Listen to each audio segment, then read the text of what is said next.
Hello dear student, welcome back. I am Muslim Aslam, Assistant Professor, Computer Science Engineering Department. Today I am here to discuss programming for problem solving in C program BTech first year student. I will teach programming for problem solving, short form PPS. तो student ये आपका PPS subject है, programming for problem solving.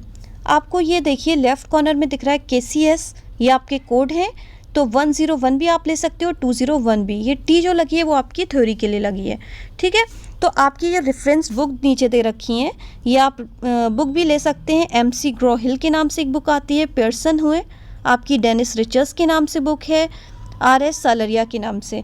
तो ये book आप आपकी library, college की library से भी मिल जाएंगी, आप वहाँ से भी ले सकते हैं, नेट से डाउनलोड भी कर सकते हैं और आप अपने आसपास की शॉप से परचेज़ भी कर सकते हैं। तो यहाँ पे आपको सारा सिलेबस मिल जाएगा इन बुक्स में, AKTU से रिलेटेड सारा कोर्स यहाँ अवेलेबल है, आपको मिल जाएगा।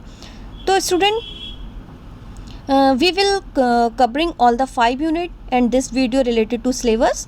फर्स्ट यूनिट में आप देखेंगे इंट्रोडक्शन टू प्रोग्रामिंग। तो what is introduction to programming में आप क्या क्या देखेंगे, व्हाट इज़ कंपोनेंट्स, कैसे कंप्यूटर वर्क करता है, कंप्यूटर पे कोई भी प्रॉब्लम सॉल्व करना है तो क्या आइडिया यूज़ करते हैं, तो जो आइडिया यूज़ करते हैं उसे एल्गोरिथम बोलते हैं।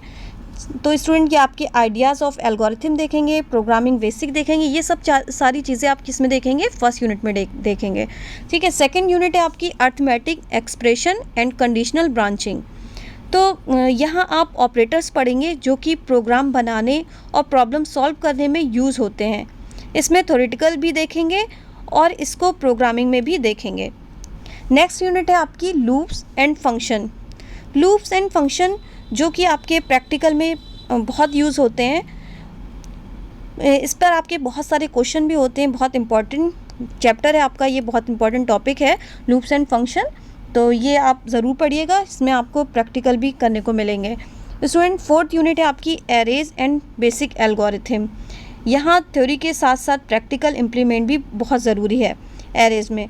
स्टूडेंट फिफ्थ यूनिट है आपकी pointer and file handling. Pointer थोड़ा टफ होता है लेकिन आप पढ़ोगे तो आपको ईजिली समझ में आ जाएगा, ठीक है। तो ये तो आपका ओवरव्यू था पूरा सिलेबस का।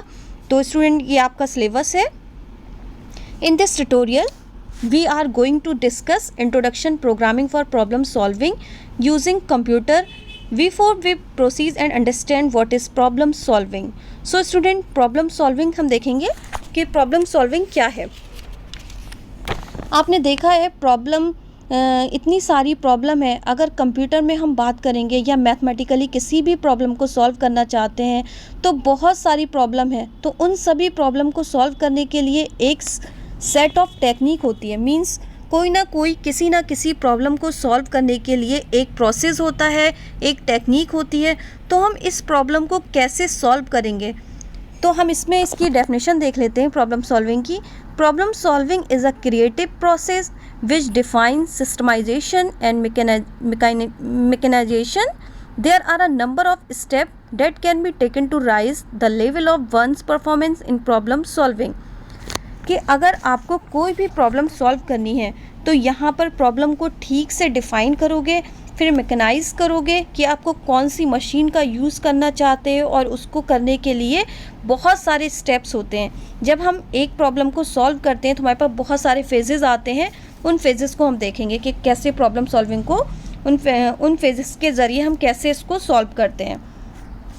तो स्टूडेंट ये है steps of problem solving. First है आपका प्रॉब्लम डिफाइंस फेज। तो इसमें क्या है कि जो भी हमारी प्रॉब्लम होती है उसका हमें सक्सेसफुली सजेशन चाहिए। तो आपका काम होता है आप उस प्रॉब्लम को ठीक से समझो, अंडरस्टैंड करो कि एक्चुअली ये प्रॉब्लम क्या चाहती है हमसे। अगर आप ये चीज़ समझ जाते हो कि आपको ये पता चल जाता है कि आप किस तरह का सजेशन इस प्रॉब्लम से चाहते हो, तो सबसे पहले आपको अपनी प्रॉब्लम को ठीक तरह से डिफ़ाइन करना है। तो आपको अपनी कोई भी एक वेबसाइट बनानी है, मींस कोई एग्जांपल ले लेते हैं, आपको वेबसाइट बनानी है तो उसके अंदर किस तरह का डेवलपमेंट चाहिए, तो आपको फर्स्ट स्टेप में डिफ़ाइन करना आना चाहिए प्रॉब्लम को कि हमें क्या क्या उसमें चीज़ें ज़रूरत पड़ेंगी वेबसाइट में। तो जब तक आप इस चीज़ को डिफ़ाइन नहीं करोगे, इस प्रॉब्लम को डिफ़ाइन नहीं करोगे, तब तक आप आगे नहीं बढ़ोगे, ठीक है। तो जब डिफ़ाइन हो जाता है फिर नेक्स्ट फेज़ आता है आपका getting start on a problem. Getting start on a problem में आप जब आपने ये डिफ़ाइन कर दिया कि आपकी प्रॉब्लम क्या है, आपको समझ आ गया, तो getting start on a problem, अब स्टार्ट करो इस प्रॉब्लम के साथ में कि आप इसको किस तरह से डील कर सकते हो। किसी प्रॉब्लम का सलूशन निकालने के लिए आपके पास बहुत सारे मेथड होते हैं, मतलब आपके माइंड में बहुत सारे मेथड आते हैं कि कोई भी प्रॉब्लम को सॉल्व करने के लिए।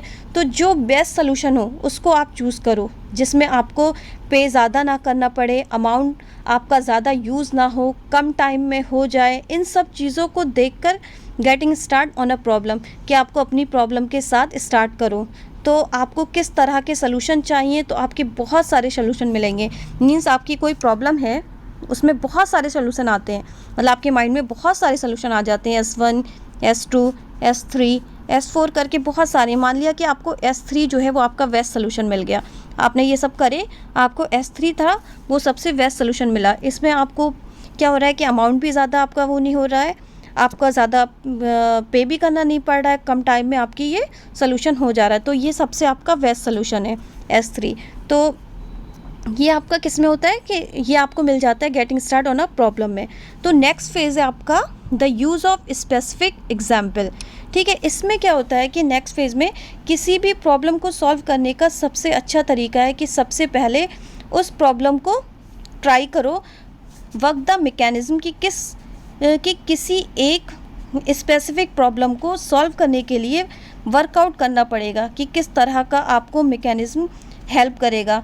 मीन्स कौन सी मशीन आपके लिए हेल्पफुल होगी, ये आपको यहाँ देखना होगा कि कौन सी मशीन पर आपका ये वर्क करेगा।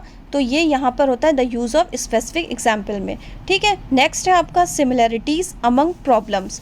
तो सिमिलैरिटीज़ अमंग प्रॉब्लम में आप क्या देखेंगे, आपने जब प्रॉब्लम को सॉल्व करना स्टार्ट किया तो आपने पिछली भी कुछ प्रॉब्लम सॉल्व की होंगी, तो उन प्रॉब्लम्स को और अपनी प्रॉब्लम्स को, जो आपने न्यू प्रॉब्लम सॉल्व की है, तो उनको कंपेयर करो, उसमें क्या क्या सिमिलैरिटीज़ हैं। मीन्स मतलब कि आपके पास कोई भी, ऐसे मैंने आपको बताया था कि आपके पास 4 सॉल्यूशन निकल के आए, ठीक है। तो आपका जो थर्ड वाला था वो बेस्ट सॉल्यूशन था आपका।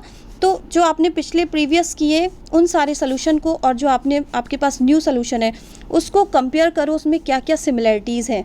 तो ये सारी चीज़ें आप किस में करते हैं, 4th स्टेप में करते हैं, सिमिलैरिटीज़ अमंग प्रॉब्लम्स, ठीक है। नेक्स्ट है आपका 5 last, working backwards from the solution. इसमें क्या होता है कि आपको सॉल्यूशन मिल गया, फिर उस सॉल्यूशन के बैक में जाओ, मतलब कि कोई भी सॉल्यूशन आपको मिल गया, जिससे मतलब कोई प्रॉब्लम है उसमें आपको सॉल्यूशन मिल गया ये, तो यहाँ पे आपको सॉल्यूशन मिल गया, उसके जो प्रीवियस आपने किए थे तो उसके बैक में जाके आप देखो कि कौन कौन से स्टेप्स आपके मैच कर रहे हैं, ठीक है। उनको आप ले लो, उन पे वर्क करो। ये आपका क्या कहलाता है, बैकवर्ड में जाके तो कौन कौन से स्टेप मैच करें उसकी सिमिलरिटीज़ करो, उस पर वर्किंग करो। ये आपका क्या कहलाता है, प्रॉब्लम सॉल्विंग कहलाता है। ये आपके फेजेस हो गए इसके प्रॉब्लम सॉल्विंग के। तो स्टूडेंट, मैंने आपको बस यहाँ पे ये चीज़ें डिस्कस करी हैं, अभी तो सिलेबस बताया है और आपको ये बताया है कि प्रॉब्लम सॉल्विंग क्या होती है, ठीक है। किसी भी प्रॉब्लम को सॉल्व करने के लिए उसके हमारे माइंड में कौन कौन से स्टेप्स आते हैं, पहले उसको डिफ़ाइन करना होता है, ये सारी चीज़ें, तो ये प्रॉब्लम सॉल्विंग होती है। तो हम आगे इसमें क्या पढ़ेंगे, कंपोनेंट्स पढ़ेंगे। कंपोनेंट्स आपको मैंने बताए हैं कि कंपोनेंट्स में आपको पढ़ना है सिलेबस में। नेक्स्ट हम जो टॉपिक देखेंगे वो कंपोनेंट्स देखेंगे, मेमोरी का, प्रोसीजर, IO डिवाइस, ये सारी चीज़ें हम पढ़ेंगे, ठीक है। तो स्टूडेंट, आज के लिए इतना ही। नेक्स्ट लेक्चर में हम आपको कंपोनेंट्स बताएंगे। Thank you so much student.